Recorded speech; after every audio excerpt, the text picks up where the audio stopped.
Queen Latifah is a triple threat. A rapper, actor, and television host, she is a multi-talented performer who never shies away from speaking her truth. Breaking through hip hop's glass ceiling to become a revered rapper with lyrics centered around gender inequality and racial injustice, Latifah garnered support from the iconic likes of De La Soul, with whom she collabed on her debut album.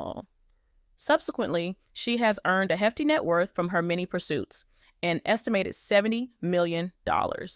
Throughout it all, though, the rap pioneer has remained humble. Famed for her affable and jovial personality, Latifah always appears to greet others with a smile and her ever-present wit, seemingly unaffected by the trappings of an A-list lifestyle. But beneath that seemingly indefatigable veneer, Latifah has faced horrendous hardships. Throughout the years, the rapper-turned-actor has endured numerous tragic events. From deeply upsetting bereavements to personal struggles, Latifah has unfortunately been through it all. Additionally, as a Black woman, she has faced immense prejudice, but uses her platform as a means to educate and uplift others. Latifah is strong-willed to say the least. Despite her tragedies, she has always been able to come out through the darkness and live to tell the tale, inspiring others with stories of resistance and resilience. Get the Kleenex ready, because the Queen of Rap has had anything but a royal road to success. These are the tragic details about Queen Latifah. Queen Latifah, born Dana Owens, was raised in the projects of New Jersey, and her family struggled to make ends meet. In her book, Put on Your Crown, she described the difficulties she faced as a result of being raised in poverty. As a teenager growing up in a working-class neighborhood in Newark, I also made some moves I'm not proud of, she revealed. Money was tight, and I experimented with stuff that could have taken me right down into the gutter if I'd continued with it. She added that having a strong support network from her family sustained me through the worst periods of my life.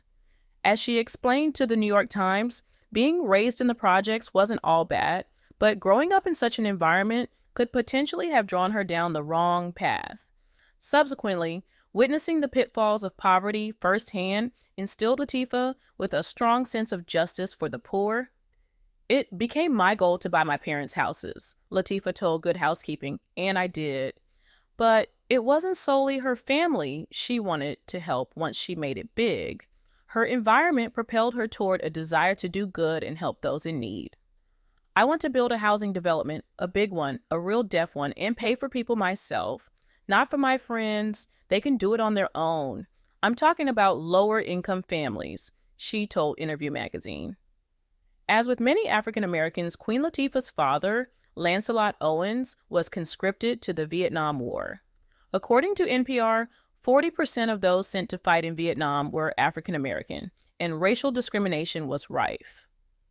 As was sadly common for Vietnam veterans, Lancelot Owens struggled with mental health issues and substance misuse following his experiences in the war. He wasn't there at some points financially when we could have used his help, she told the New York Times. Vietnam had a lot to do with that, and he was dealing with a drug problem at that time. He was able to work through that stuff. Latifah's father and her mom, Rita, divorced when she was 8. In an interview with the Virginian Pilot, Latifah largely blamed the dissolution of her parents' marriage on Vietnam. He was a big, hard-nosed cop. Vietnam did a few things to his life. Eventually, he left the family, she reflected. Thereafter, Latifah and her brother were raised by their single mother. Initially, Rita had to juggle domestic duties whilst working 2 jobs, but she eventually trained as a high school teacher. Latifah has credited her mom for ensuring her children thrive despite the grueling situation. As she told the New York Times in an earlier interview, any person who can take 2 kids basically without any support from their father and put them through Catholic school because she felt they deserved a better education is doing all right. When Queen Latifah was a child, she was molested by a teenage babysitter. He violated me, she told Essence. I never told anybody. I just buried it as deeply as I could and kept people at an arm's distance. I never really let a person get too close to me. I could have been married years ago, but I had a commitment issue. In a Larry King Live interview on CNN, She revealed that she was just 5 years old when the abuse occurred. As is common with survivors of child sexual abuse, Latifah was scared to tell her parents about what happened and thus kept it a secret until adulthood. She explained that the abuser was known to the family, and I was scared to tell my father because I'm like, my father's going to kill him, and I'm like, I don't want to do that, but I had to, she revealed. I had to, let them know what I had gone through so that they could understand maybe more of my mindset and freed myself of that burden. At the age of 22, Latifah was able to tell her parents, "My mother felt terrible. When I told my dad, he said nothing," she revealed to Essence. On reflection, Latifah told the outlet that she now realized why her dad remained silent upon hearing the news. "He's a man of action," she said. As Queen Latifah recounted on the Ellen DeGeneres show, both she and her brother were bullied at school. When my brother was bullied as kids, we kind of kept it to ourselves," she told DeGeneres. "We tried to handle it on our own, and sometimes it got out of control." In particular, kids targeted Latifah's body shape. I mean, I was always the biggest girl in my class.